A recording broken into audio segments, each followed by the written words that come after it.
25வது கேள்வி. நான், தம்பி, தங்கை மூவரும் ஒரு பேருந்தில் ஏறுவதற்காக ஒரு வரிசையில் நின்றோம். அவ்வரிசையில் எனக்கு பின்னால் 8 பேரும் தம்பிக்கு முன்னால் 6 பேரும் நின்றனர். எனக்கும் தம்பிக்கும் இடையில் தங்கை நின்றார். அவ்வரிசையில் நடுவில் நின்றவர் யார்?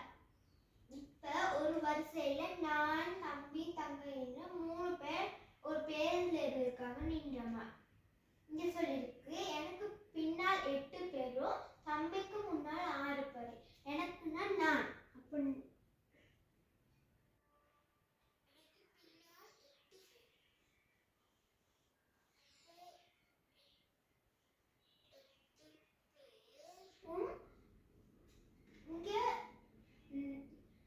எனக்கும் தம்பிக்கும் இடையில தங்கை நின்றார். அப்ப இங்க சொல்லிருக்கு தம்பிக்கு முன்னால் 6 பேர். அப்ப இங்க தம்பியை போட்டேன்னா முன்னுக்கு 6 பேர்.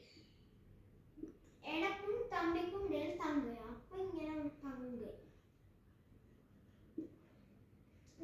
இப்ப கேட்டிருக்கு அவ்வரிசையின் நடுவில் நின்றவர் யார்? இப்ப 8 பேரும் இங்கன 6 பேர் 7 8 இங்கன 8 பேரும் இங்கன 8 பேரும் நிக்கிறாங்க. இங்கன 8 பேர் இங்கன 8 பேர்னா ரெண்டும் சமம். அப்ப நடுவில் நிக்கிறவர் நான்.